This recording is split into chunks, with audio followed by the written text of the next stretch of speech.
Namaste, Om Sai Ram. Today we'll start the chapter 9th of Shri Sai Satcharita, effect of compliance and non-compliance with Baba's orders at the time of taking leave, a few instances, men decency and its necessity, devotees' experiences, Baba felt sumptuously. At the end of the last chapter, it was briefly stated that the bhaktas who obeyed Baba's orders at the time of taking leave fared well, and those who disobeyed him suffered many a mishap. This statement will be amplified and illustrated with a few striking instances and by other matters dealt with in this chapter. Characteristic of Shady pilgrimage. One special peculiarity of Shady pilgrimage was that none could leave Shady without Baba's permission, and if he did, he invited trouble. But if anyone was asked to quit Shady, he could stay there no longer. Baba gave certain suggestions or hints when devotees went to bid goodbye and take leave. These suggestions had to be followed. If they were not followed or were departed from, accidents were sure to befall them. We give below a few instances. Tatya Kote Patil. Tatya Kote was once going in a tonga to Kopargaon Bazaar. He came in haste to the masjid, saluted Baba, and said that he would go to Kopargaon Bazaar. Baba said, "Don't make haste, stop a little, forget the bazaar, don't go out of the village." On seeing his anxiousness to go, Baba asked him to take Shama with him. Not minding this direction, Tatya Kote immediately drove off his tonga. Of the two horses, one, which cost rupees 300, was very active and restless. After passing Soli Vihir, it began to run rashly, got a sprain in his waist, and fell down. Tatya was not much hurt, but was reminded of Mother Sai's direction. On other occasion, while proceeding to Kolhad village, he disregarded Baba's directions and drove in a tonga, which met with a similar accident. European gentleman. One European gentleman of Mumbai once came to Shady with an introductory note from Nana Sahib Chandorkar and with some object in view. He was comfortably accommodated in a tent. He went to kneel before Baba and kiss his hand. Therefore, he tried thrice to step into the masjid, but Baba prevented him from doing so. He was asked to sit in the open courtyard below and take Baba's darshan from there. Not pleased with the reception he got, he wanted to leave Shady at once and came to bid goodbye. Baba asked him to go the next day and not to hurry. People also requested him to abide by Baba's instructions. Not listening to all this, he left Shady in a tonga. The horses ran all night, but when Sauli Vihir was passed, a bicycle came in front, on seeing which the horses were frightened and ran fast. The tonga turned topsy-turvy, and the gentleman fell down and was dragged over some distance. He was immediately rescued, but had to go and lie in Kopargaon hospital for the treatment of his injuries.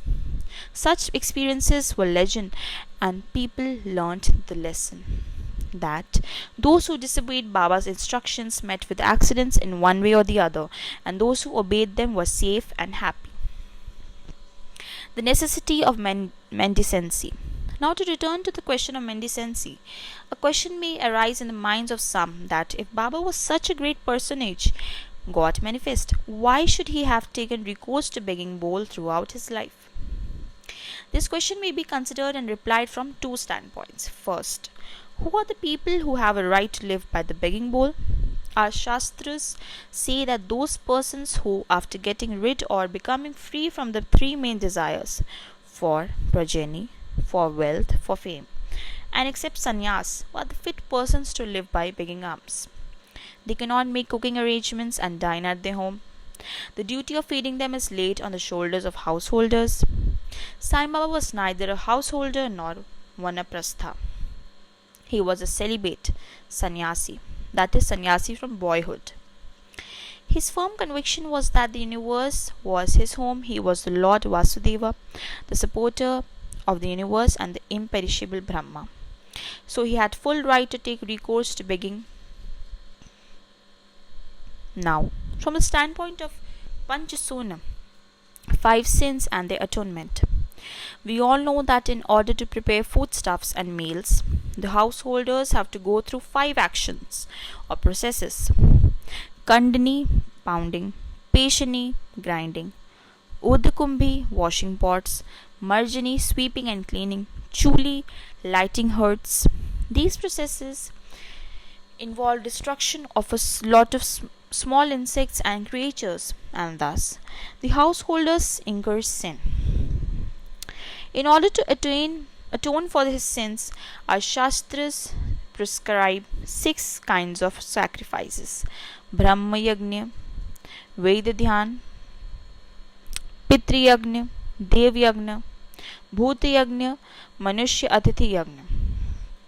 If these sacrifices enjoined by the Shastras are duly performed, the purification of their minds is effected, and this helps them to get knowledge and self realization. Baba, in going from house to house, reminded the inmates of their sacred duty, and fortunate were the people who got the lesson at their homes from Baba. Devotees' experiences. Now, to return to the other more interesting subject, Lord Krishna had said in the Bhagavad Gita, "Whosoever devoutly offers to me a leaf, a flower, a fruit, or water, of that pure hearted man, I accept that pious offering." In the case of Sai Baba, if a devotee intended really to offer anything to Baba, and if he afterwards forgot to offer the same, Baba reminded him or his friend about the offerings and made him bring it to him, and then accepted it and blessed the devotee. A few instances are given below. Tarkhad family. Mr. Ramachandra Atmanam alias Baba Sahib Tarkhad, formerly a Prarthana Samajist, was a staunch devotee of Sai Baba. His wife and son loved Baba equally, or perhaps more. It was once proposed that Master Tarkhad should go with his mother to Shady and spend his summer vacations there. But the son was unwilling to go, as he thought that in case he left his home in Bandra, the worship of Sai Baba in the house would not be properly attended to, as his father, being a Prarthana Samajist, would not care to worship Sai Baba's picture. However, on this, his father giving an assurance under oath that he would perform the worship exactly as his son was doing, the mother and the son left for Shirdi on a Friday night. Next day, Mr. Tarkhad got up early, took his bath, and before proceeding with the puja, prostrated himself before the shrine and said, "Baba, I am going to perform the puja exactly as my son has been doing, but please let it not be a formal drill." Saying so, he performed the puja and offered a few pieces of lump sugar as naivedya. The sugar was distributed at lunchtime. That evening and next day, Sunday, everything went on well. The following Monday was a working day, and it also passed well. Mr. Tarkhad, who had never performed puja like this in all his life, felt great confidence with himself that everything was passing on quite satisfactorily as per the promise given to the son. Next Tuesday, he performed the morning puja as usual and left for his work. Coming home at noon, he found that there was no prasad to partake of when the meal was served. He asked the servant cook, who told him that there was no offering made that morning, and that he had completely forgotten to perform that part of the puja, offering naivedya. At this, he left his seat and prostrated himself before the shrine, expressed his regret at the same time, chiding Baba for the want of guidance in making the whole affair a matter of mere drill. Then he wrote a letter to his son stating the facts and requested him to lay it at Baba's feet and ask his pardon for his neglect. This happened in Bandra at about Tuesday noon. At about the same time when the noon aarti was about to commence in Shady, Baba said to Mrs. Tarkhad, "Mother, I had been to your house in Bandra with a view to have something to eat. I found the door locked. I somehow got an entry and found to my regret that Bhau had left nothing to eat for me. So I have returned with my hunger unappeased." The lady did not understand this, but the son, who was close by, understood the whole thing, that there was something wrong with the puja in Bandra, and he therefore requested Baba to permit him to go to home. Baba refused this, but allowed him to perform puja there. Then the son wrote a letter to his father, stating all that took place at Shady, and implored his father not to neglect the puja at home. Both these letters crossed each other and were delivered to the respective parties the next day. Is this not wonderful? Mrs. Tarkar. Let us now take up the case of Mrs. Tarkar herself. She offered three things: Bharit, Kacharya, Peda. Let us see how Baba accepted these. Once Mr. Raghuveer Bhaskar Purandare of Bandra, a great devotee of Baba, started for Shady with family. Mrs. Tarkar went to Mrs. Purandare and gave her 2 brinjals and requested her to prepare bharit of 1 brinjal and kacharya of the other, when she went to Shady and served Baba with him. After reaching Shady, Mrs. Purandare went with her dish of bharit to the masjid when Baba was just sitting for meals. Baba found the bharit very tasty, so he distributed it to all and said that he wanted kacharya now. A word was sent to Radha Krishna Mai that Baba wanted kacharya. She was in a fix, as that was no season of brinjals. How to get brinjals was the question. When an inquiry was made as to who brought the bharit, it was found that Mrs. Purandare was entrusted with the duty of serving kacharya. Everybody then came to know the significance of Baba's inquiry regarding kacharya and was wonderstruck at Baba's all-pervasive knowledge. In December 1915, one Govind Balaram Mankar wanted to go to Shady to perform the obsequies of his father. Before he left, he came to see Mr. Tarkar. Then Mrs. Tarkar wanted to send something with him to Baba. She searched the whole house, but nothing was found except a peda, which had already been offered as Naivedya. The boy Govind was in mourning. Out of great devotion to Baba, she sent the peda with him, hoping that Baba would accept and eat it. Govind went to Shady and saw Baba, but forgot to take the peda with him. Baba simply waited. When again he went to Baba in the afternoon, he went empty-handed. Baba could wait no longer and asked him straight, "What did you bring for me?" Nothing, was the reply. Baba asked him again. The same reply came forth again. Then Baba asked him the question, "Did not the mother give some sweetmeat to you for me at the time of your starting?" The boy then remembered the whole thing. He felt abashed and asked Baba's pardon, ran to his lodging, brought the peda and gave it to Baba. As soon as Baba got in his hand, he put it into his mouth and gulped it down. Thus, the devotion of Mrs. Tarkar was recognized and accepted. "As men believe in me, so do I accept them," was proved in this case. Baba felt sumptuously how.